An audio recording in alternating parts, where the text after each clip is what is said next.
Oke, jadi pada video kali ini saya cuma pengen bacain komentar-komentar yang masuk di salah satu konten saya tentang analisa data Respace Mario Suraji. Jadi cukup banyak juga yang komentar netizen. Ada sekitar ya 200 lebih ya, 200 lebihan lah yang masuk, termasuk reply saya juga sih. Tapi kita nggak akan bacain satu-satu ya. Mungkin akan kita acak aja, saya scroll-scroll dan kita bacain. Ini ada yang pertama ya.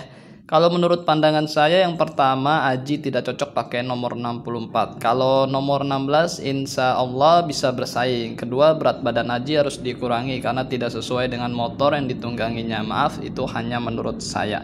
Oke, ini dari The Chayel Channel 77. Ya. Ya, kalau harus saya tanggapin ya. Ya sebenarnya nomor ya ada unsur kepercayaan ya kalau nomor, tapi kalau berat badan mungkin unsur bobot lah ya. Ini semoga next race Mario bisa lebih baik, amin. Terus kita coba scroll. Ada coba ini. Emang benar sih akselerasi motor Moto3 Honda Team Asia kayak melempem di trek lurus. Kita lihat-lihat yang kemarin aja Yuki dan Andi sulit bisa masuk 10 besar padahal mereka bukan pembalap kaleng-kaleng min.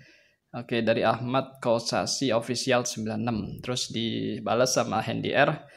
Kalau menurut gue banyak faktor. Aji badannya makin gede. Yang kedua ya dari settingan motor juga. Yang ketiga wajar perdana di Grand Prix. Lihat Holgado aja posisi 16 yang juara dunia FIM GV Repsol. Oke, masuk akal. Ya namanya rookie wajar ya. Susah untuk bisa langsung ngeklik banget sebenarnya. Kecuali memang nasibnya bagus lah ya. Terus ada juga, tapi menurut saya nih bang, bukan kalah top speed, tapi akselerasi motornya yang kalah. Di trek lurus kelihatan dari pelan menuju kecepatan limit motornya agak lamban. Moga Mimin ngerti maksud saya. Nah mungkin ini dimaksud orang-orang yang komentar. Saya bales PWR ya. Jadi ya akselerasi ya semua menyangkut ya dengan banyak hal ya. Akselerasi motor itu bukan sekedar motornya jelek juga kan, dan juga bukan ini hal-hal yang berbau bobot juga sih sebenarnya. Dari teknik juga bisa kan sebenarnya. Oke. Pertinyinyi motor Honda yang dipakai jenisnya sama tapi kecepatan berbeda ya. Nampaknya ada faktor settingan motor Mario Aji dan bobot tubuh Mario Aji nampak lebih berat dari pembalap lain yang rata-rata terlihat ramping. Saran agar Mario Aji berusaha mengurangi berat badan 4-5 kilo sehingga bobot badan lebih ringan dan ini cukup mempengaruhi akselerasi kecepatan motor. Ini sempat saya balas juga ya. Jadi saya bilang jelas bobot berpengaruh. Ya jelas lah. Moto3 dibikin sangat ringan banget. Dan kalau rider ya agak gede ya agak susah lah ya untuk cari balance-nya itu sih sebenarnya. Terus coba kita scroll lagi kok agak berat.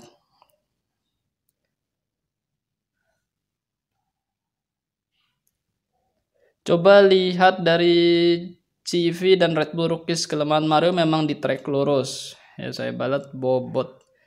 Katanya sih susah buat cari setup saya seperti itu ya katanya ya. Saya bukan mekanik ya, jadi cuma katanya aja ya. Nih, itu sudah bagus banget. Star dari 25 finish 19. Saya berdoa semoga nanti lebih baik dari saat ini. Dari Jimmy Wahyu ya, semoga ya. Jadi semoga aja bisa. Ya, memang harusnya seperti itu. Startnya dari posisi berapa, finishnya harus di depannya dong, masa di belakang ya. Ya kan? Dapat poin. Coba ini ya. Endingnya Min sehat-sehat kalian semua, jangan lupa makan telat mungkin Min biar nggak sakit. Dari Ari Prayoga ya. Ending. Oke. Coba cari yang agak banyak ya. Yang sangat mempengaruhi lifetime Mario lebih tepat di bobot berat badan Mario. Di trek lurus lebih kelihatan jelas. Ya, maksudnya berat badannya ya. Tapi sebenarnya sih harus ada ini juga ya, konfirmasi sebenarnya sih dari orang-orang yang lebih berpengalaman dan lebih tahu sebenarnya. Kasih motor yang bagus dan bisa bersaing dengan motor tim lain. Skill Mario Aji kan sudah baik dan bagus. Dari Muaji Jibren. Ya, jadi maunya dikasih motor yang kuat ya di Moto3, jadi bisa mendorong Mario ke depan karena skillnya sudah oke lah ya. Ada lagi nggak sih? Saya pengen cari. Saya pengen bacain semua, cuma takutnya agak lama durasinya, jadi susah juga ngeditnya kan kalau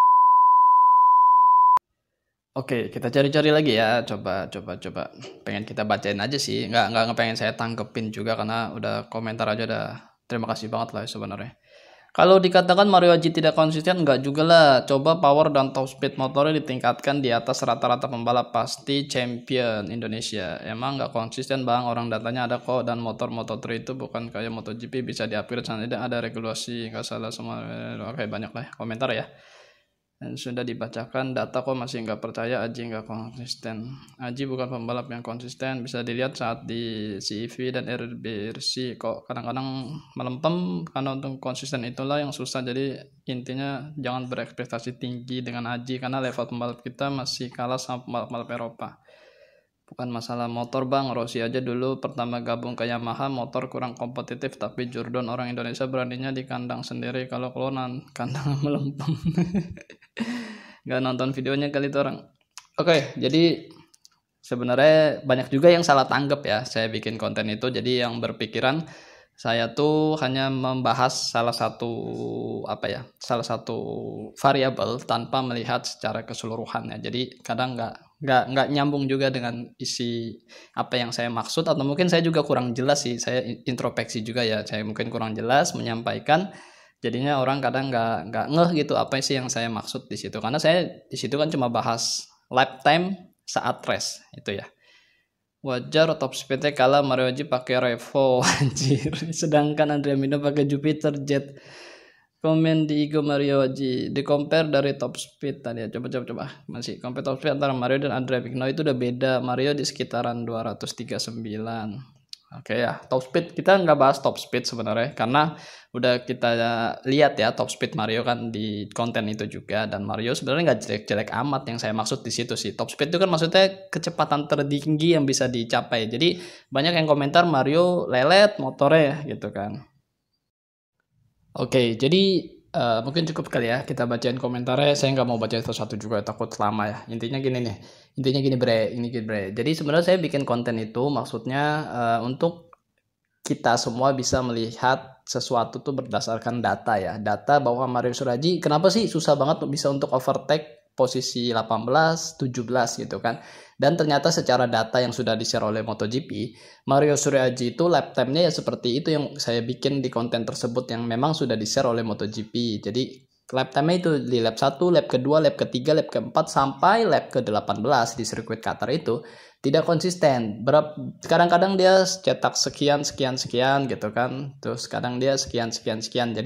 Jadi agak susah untuk bisa overtake pembalap di depannya. Kecuali dia memang konsisten, karena di konten itu juga udah lengkap ya. Kita bahas yang juara Andrea Mino itu seperti apa lap time-nya hingga dia bisa pantas jadi juara 1 gitu kan. Dan di konten selanjutnya saya juga bahas compare dengan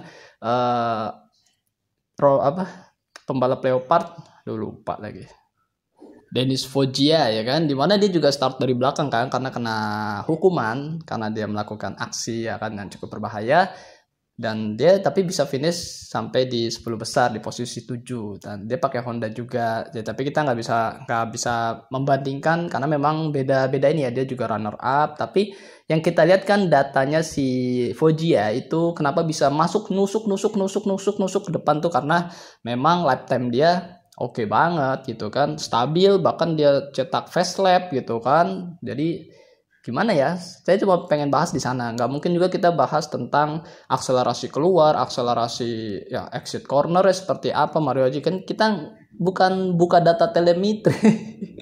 Siapa gitu kan yang punya data telemetrinya, itu kan telepati dong. Jadi ini sih sebenarnya sih hal receh banget ya, tapi itu bisa juga mempengaruhi sebenarnya. Tapi sih sebenarnya banyak aspek lah yang bisa mempengaruhi kenapa Mario Suryaji susah untuk bisa ke depan.